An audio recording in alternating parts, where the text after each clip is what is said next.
Hi, my awesome friends. It's Debbie from Blossom Your Creativity. Thank you for stopping by. Today, I was inspired by Jill from Jill-O Creations. This is the pumpkin she made, and I'm going to try and make one as well. So here I have two different colored clay. I didn't show you how I rolled it out because it's basic, rolling out the clay and using a cookie cutter, pumpkin cookie cutter. The only difference is, and I have these two little rounds, the only difference is on the pumpkin itself, I use these little, use a little tool just to create the little lines in the pumpkin. Otherwise, everything else is pretty standard. So I thought I had used the pumpkin cookie cutter so that the ugly side would be on the inside when I sandwiched the two cookies together, but it didn't work out that way, so I'm going to have an ugly side to the back so everyone will see, except if you don't turn your cookies over. So here I am just making some little punch out holes with the small little round cookie cutters. I have two different sizes, and there's like a little tin up in the left hand corner, and it has different size. It's like a biscuit biscuit cutters. So you have bigger ones and smaller ones. So I'm just simply going to now glue the top part and the bottom part together.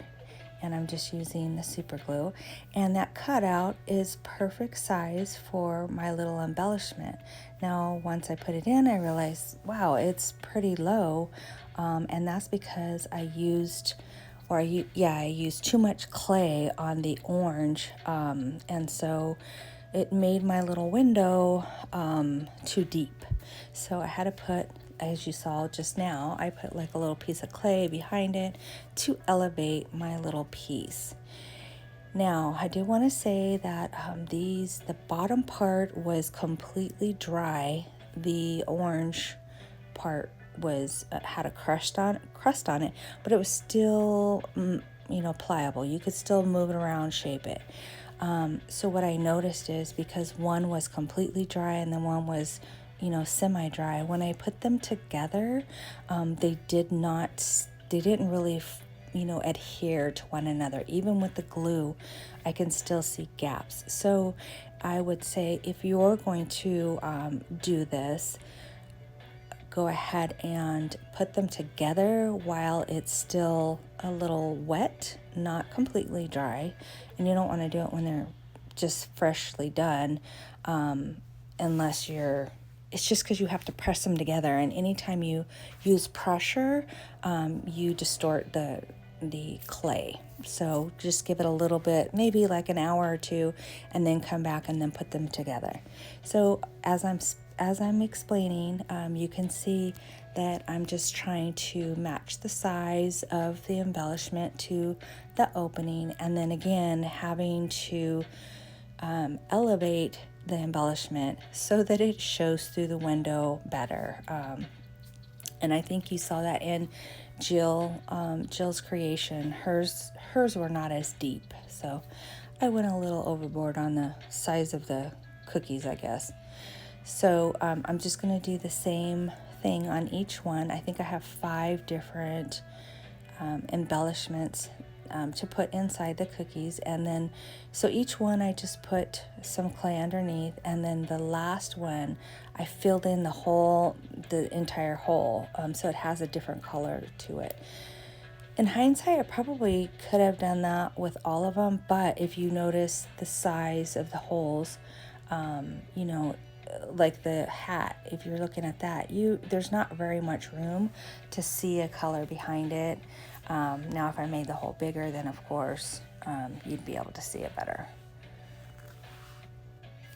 I hope that all made sense. In my head it makes sense, but I don't know if it came out correctly. But anyways, here is the last one. And this is the one that I decided to put the color behind it because the embellishment is so small. I needed something else to fill in that space. So I'm just using this green color, and I cut it out with that same small cookie cutter that I used to create the hole itself.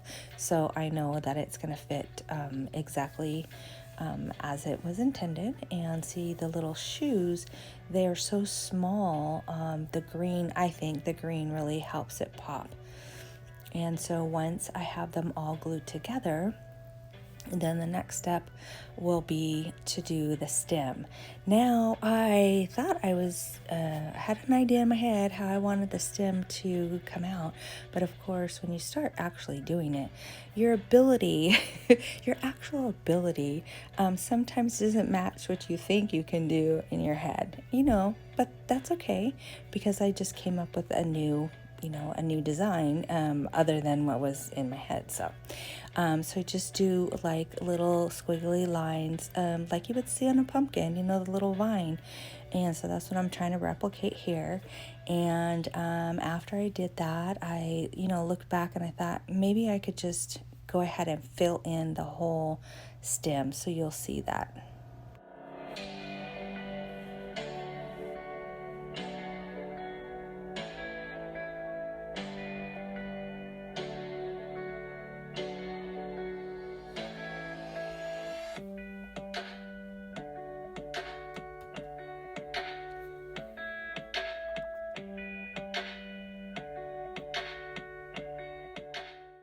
Okay, so this is the pumpkin where I decided I needed to fill in the entire stem.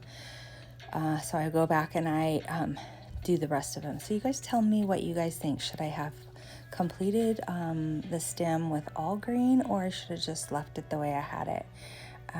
To me, it just looked like it was unfinished. It needed something else at the top. So, but let me know what you guys think. I'm always learning, and I'm trying to help others learn. And, we try to hone our creative nature, and sometimes we do good, and sometimes we don't. But that's how we learn.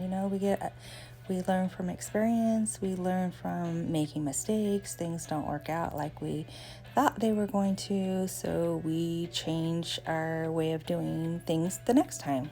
And it doesn't mean that it's wrong. It's just didn't work out the way we thought it would. So it's okay. It's okay to make changes. So now that everything's dry, and now remember, this is really important. It has to be dry, or you're going to have some issues. And so here I am just putting the glue all around. And then what I'm going to do is, I love me some glitter. So I'm going to go ahead and add some glitter. And you could see right there how the two pieces really didn't connect. So, and that two things. One, because the bottom cookie is completely dry, and because I used the wrong side of the cookie. If I would have been able to turn the cookie over, it would have matched up better as far as the surface, but the stem was in the wrong location. It was just the way I cut it. I didn't pay attention. So, my mishap is, something that you can think about when you're cutting your cookies out. So you want to use the cookie cutter in two different directions. I hope that makes sense. So I'm just going to go through and do the rest of them like what I just did.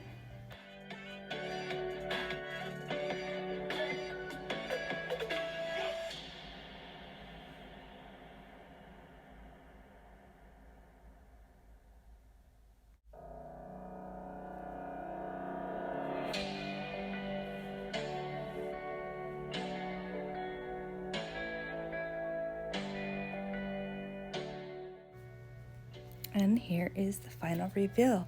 Thought I'd start off in the dark just to show off my little house in the background that I did last year. I'm so super proud of it. I want to put it in the background. And here's my cookies. And I think they turned out pretty good. It was my first time trying it. I definitely, on the next round, will do it a little bit different. I am purchasing the cookie cutters that Jill got to see if that will help me in my, to do the next round of cookies. But you don't necessarily have to have that cookie cutter that she has with all the lines.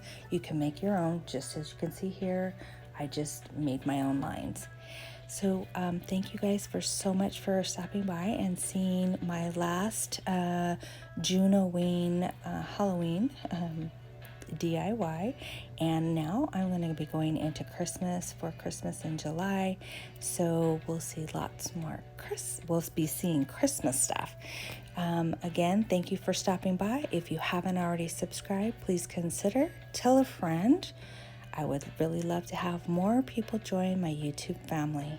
Bye bye now, stay safe and keep crafting.